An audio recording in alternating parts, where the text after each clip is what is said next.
Hi, good afternoon. Thank you, Vanessa, for inviting me here. Thank you to Isabel for also reaching out to me about this forum. So, today I'll be talking to you about positive birth experiences, unang yakap, and breastfeeding. So, earlier we did hear from Irina as well as from Dr. First of all, from Irina about human rights in birth, and then Dr. gave us a backgrounder on the laws. Okay, so now we're going to try to tie it all together. So first of all, okay, let me just introduce myself very briefly, and maybe as I tell you about this experience and how my train of thought brought me to this place as a birth doula, then you'll also understand maybe how we can contribute to the advocacy. So, as it says here, our birth stories stay with us for a lifetime. So let me just share with you very briefly, okay? This is me. Okay, so I have nobody else to share about but myself. So this is me in 2011. I gave birth. I had an unmedicated birth in a hospital. But at this time, unang yakap was not yet strictly implemented. So I did have my baby on top of my chest afterwards. But they took him away for maybe 2 hours before bringing him to the room. So not much of a big deal because he was able to latch before they took him away. But his umbilical cord was immediately clamped. So no delayed or optimally timed cord clamping yet at this time. Okay. Oops. All right, I lost it. Okay, there you go. It's restarting. So there you go. So this is 2011, and this one is in 2014 with my second baby.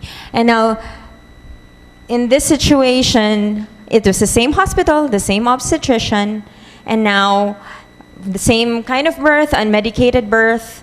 Okay, and now we were able to observe unang yakap to its fullest extent. Okay, what I think is interesting about my story is that I had a list of things that I wanted for my birth. I wanted an unmedicated birth. I didn't want an episiotomy. I wanted to be able to eat during labor. And these were things that were not very acceptable in a hospital setting at that time. You know, I expressed my wishes to my obstetrician, and she was like, we'll see. You know, she didn't really believe that I could do it. Plus, my husband stands 6'4", he's French. So, you know, who would have thought that from a petite girl like me, you could have like a 7.5-pounder baby come out with no interventions at all. But after this, I'd like to think that I made a believer out of my doctor, and now I see that the practice has slowly been evolving and improving and getting better.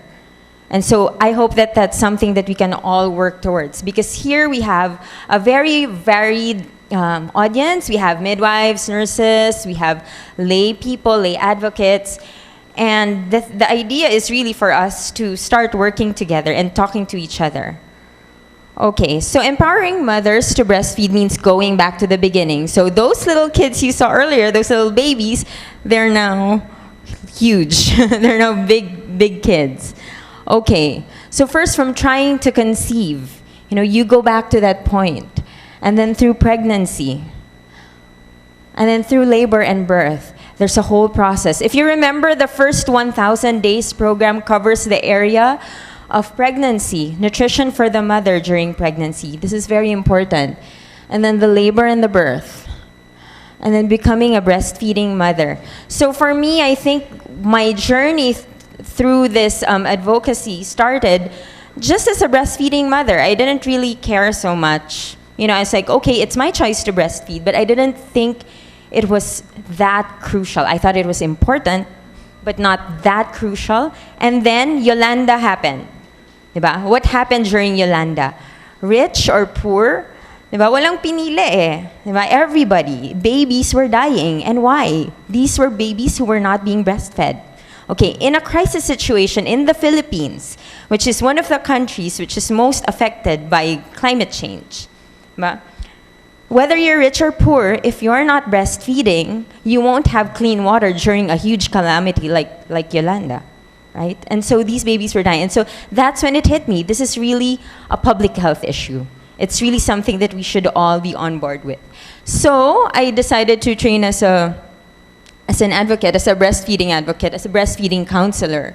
And then I got trained, and then I said, okay, maybe I should pursue my IBCLC, become an international board certified lactation consultant. But my mentor, who is also a doula, told me, no, go back to the birth.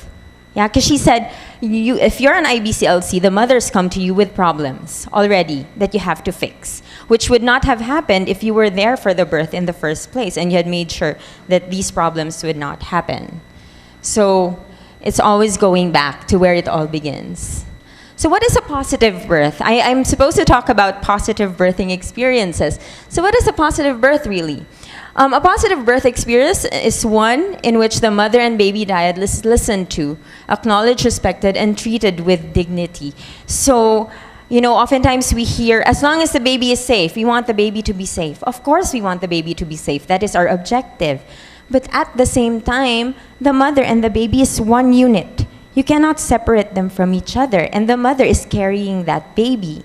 So really, it's important that the mother is also respected and treated with care and dignity. Okay, when a woman has a positive birth, or what we call these days, there's a whole movement around it, gentle birth in the Philippines.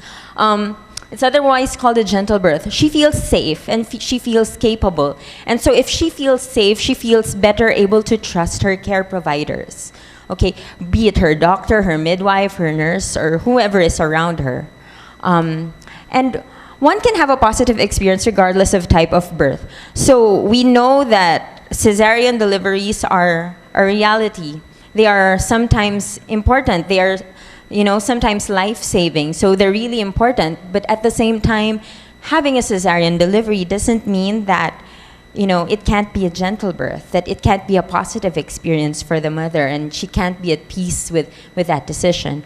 Of course, we try to reduce unnecessary cesarean sections as much as we can.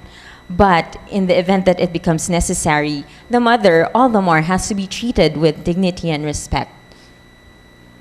So why is it important for a mother to have a positive birth experience? I think Irina touched on a lot of these points earlier, so let me just go over this very quickly as I don't have much time. So first of all, memories of giving birth stay with a mother for a lifetime. In the 70s, Penny Simkin often cites this study in the 70s where they ask mothers, no matter how long ago their birth was, they remember very, very specific details about that birth. And sometimes they won't even remember, how exactly, well, they will remember how they gave birth, the type of birth, but what sticks to their mind most is how they felt during that birth. Were they being talked down to? Were they being abused?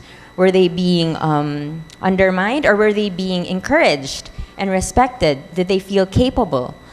So these things last for a lifetime. These memories last for a lifetime. Another thing that we have to consider is that perinatal mood disorders are the #1 so-called complication of pregnancy and the postpartum period. So a traumatic birth experience puts already vulnerable women at risk. We have to remember that there's a huge percentage of women. Some statistics say 1 out of 4 women will have been abused in their lifetime. And so when we approach mothers, we have to treat each mother as if she had gone through this, because we don't know how our hurting words, how our insensitivity could trigger mood disorders or depression that is already existent. So for mammals, if there are too many disruptions occurring during the birth, post-birth bonding will fail. There are mammals who reject their babies after even just an assisted birth, even just after a cesarean delivery. Some of these animals will not breastfeed or will not even go near their babies, will not take care of their babies. And we have to remember, of course, in our minds, we love our children and we want to take care of them. But remember, we are mammals, and that whole interplay of hormones that Irina was talking about earlier, they hold true for us. We have hormones that for attachment and for bonding and parenting. And there are simply some parents who have been in traumatic situations who feel like, they don't understand. They're supposed to fall in love with their baby. And when they look at their baby, they feel like it's not theirs. So this puts that baby at risk as well. So we put both mother and baby at risk in a situation where the mother has a very traumatic experience. So also in such cases, sometimes the babies get stressed out. And a baby who is stressed out and dysregulated will have problems with feeding behavior. Normal newborn behavior and instincts will be more difficult for them. So sometimes you have babies who seem to not have the suckling reflex. Yeah? And so as such, gentle birth sets the stage for positive outcomes in terms of nutrition, but not just nutrition, but also emotional development, mental development. Okay. So what are the effects of a positive birth experience? So a mother who feels positive about her birth is more likely to exhibit maternal behavior, is more likely to pay close attention to her baby. And with this positive feeling comes confidence that you can take care of this child. Maybe you're a first-time mom and whoever, I don't know who's prepared to be a mother, but I certainly wasn't prepared to be a mom. I thought I was, and then the baby comes, and you're just like, what do I do with this crying little child? So maternal confidence is really important because it's been identified. If you've taken a look at some of the recent studies, predictors of breastfeeding duration, maternal confidence is one of the most important factors which determines breastfeeding duration. So if those are the things that you can get out of a positive birth experience, then what risks do traumatic births entail, right? You can just imagine the flip side of the coin. If the mother does not feel connected to her child, if the mother does not feel the maternal instinct and the confidence, will the mother breastfeed her baby? Maybe for a while, but for how long? Yeah? So that's one thing for us to think about. And now, looking at positive birth experiences and incorporating the idea of unang yakap, I think we can't really separate the two. Because this is the whole positive birthing experience is part of, a big picture. And unang yakap is just the tagline for something that is already part of a positive birth experience, right? So, Dr. already mentioned earlier the details on the EINC, the Essential Intrapartum Newborn Care. Okay, so this is one example of a mom who has enjoyed unang yakap. Okay, so things you have to remember, there are 4 main steps, right? So this is a time-bound thing. I mean, at least if you're in a hospital facility, maybe if you're at a birthing home or for home births, perhaps, the timing could be different. Maybe, the umbilical cord won't be clamped until it completely stops pulsating, which could take even more than 10 minutes. But for our purposes, just for this talk on breastfeeding, we'll focus on skin-to-skin contact, optimally timed cord clamping, and non-separation of the mother-baby dyad. So we'll play around with these concepts for our talk. Okay. So the importance of skin-to-skin and non-separation is well established. So we had, Fabella kind of acted as like a pilot center where unang yakap was tested, and now everywhere in the world you hear about the first embrace. But this idea of skin to skin is not something that only we have in the Philippines. Everywhere else, more and more people are starting to see how important it is. And we're at a very interesting time in history because now, things that I wanted before when I didn't know about unang yakap, when I didn't know about all of this research, sounded to other people like, Noelle's being a hippie granola mom, being very, peace and love. And a lot of people thought, these were things just in my head, just weird things that Noelle preferred. But actually, there's a whole, now we have all of the research coming out supporting this hippie granola lifestyle, and it's not, it's not out of the ordinary at all. It's actually something that is very innate to us as human beings, and is very essential for our survival. So, it's not very clear. So microbiome colonization from the mother, again, as was discussed already earlier. So the baby shares the same bacteria as the mother. And then secondly, you have non-separation is beneficial for emotional regulation. Non-separation keeps the heart rate stable, keeps cortisol levels in check. So cortisol, the stress hormone, okay, we keep those in check. And because babies are less stressed, they sleep longer, or they're able to have longer periods of really deep sleep. Nils Bergman is one of the doctors who really focuses on kangaroo mother care, and they've found that really the stress hormones of babies who are kept separated from their mothers stays high. These cortisol levels don't go down even after the baby has stopped crying. And then it encourages breastfeeding behavior in the baby and promotes feelings of commitment and attachment in the mother, that she's going to nurture her child. So it's really setting the stage. And so what happens to the breastfeeding relationship when unang yakap is not implemented? Okay, I'm an administrator. Well, I'm one of the administrators of an online group, Breastfeeding Pinays. We have close to 100,000 members, and we hear this every day. What does implementation look like? Okay, it's not very clear here, but these are examples. Maybe I can just, if anybody wants copies of these, I can just send them. So I'll just read a short excerpt, okay? I was not informed about unang yakap and breastfeeding. The hospital even instructed me to give water with sugar for the first feeding. They offered formula. They never even tried to tell me to breastfeed. I used to have a lot of milk, and it breaks my heart when I've learned that colostrum is the most nutritious food for a newborn. That's one example. Okay. Paano po ako, mommy? Nag-request ako ng unang yakap pero hindi sinunod. Pagkagaling ko from delivery room, nalaman ko, pinabili na nila si hubby ng formula. Okay. So, sabi nila pro-breastfeeding hospital, pero hindi nila in-apply ito. Wala silang unang yakap at 24 hours pa lang ini-room in si LO ko, si little one. Okay. So, you have all of these things, all of these stories of moms, things that actually happen, and then you have in turn, oh, there. Where did it go? Okay. So there, no unang yakap, compromised breastfeeding. We're losing it. Anyway, so unang yakap helps mothers achieve their breastfeeding goals.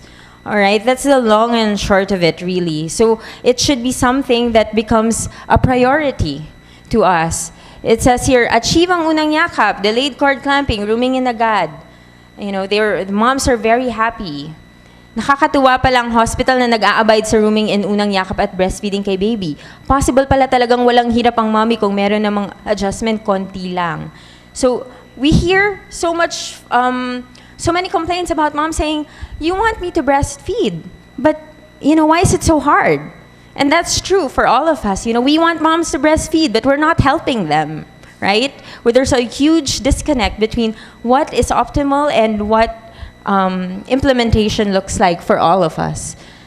So by implementing it, unang yakap, we help the mother-baby diet overcome challenges that may be brought about by necessary interventions, even necessary cesarean sections. I have attended 2 cesarean births, and there was unang yakap. There was no separation at all. And the usual thing that they say about mothers who undergo C-section is that mature milk comes in much later. And actually, if you're able to stay there and make sure that the mom and the baby are not separated, you don't even need to delay the onset of lactogenesis 2 or the mature milk. So these challenges are there. But if we do things right from the beginning, then it doesn't have to be so hard. It doesn't have to be so hard for moms. And we protect the babies at the same time. So, the challenge today for us is collaboration. So we all belong to different sectors. We all belong to different groups. midwives, nurses, doctors, lay people. But the thing is, we should be talking to each other, right? Because that's the only way we can help. In a hospital setting, it's very difficult because operating a hospital is not an easy feat. But so you can't expect like the nurse to stay with the mom 24/7. So she's going to need some outside help. But at the same time, you can't expect a new father to know immediately what to do. So now it's important that we start taking a holistic view of the birth process. So factors that we may have previously deemed secondary, like skin to skin, parang nobody really thinks that's really important, but it is. It determines health outcomes to a huge extent. And no matter which sector we belong to, since I mentioned earlier, we all have limitations, so we should all try to fill in the gaps and meet each other halfway. Because here, as I mentioned here, it's imperative that we dialogue and collaborate with each other towards support and protection of the mother-baby dyad, because this is the unit from which societies are made and created. So we are agents of social change, right? How big is that? So okay, I'm just to end, I'd like to end with this quote from Ina May Gaskin, one of the biggest, most inspiring people in the philosophy of gentle birth. It says here, when we as a society begin to value mothers as the givers and supporters of life, then we will see social change in ways that matter. So again, health, emotional, physical, mental health, all of these are intertwined. And to make a better society, then we have to keep going back to the beginning. Thank you.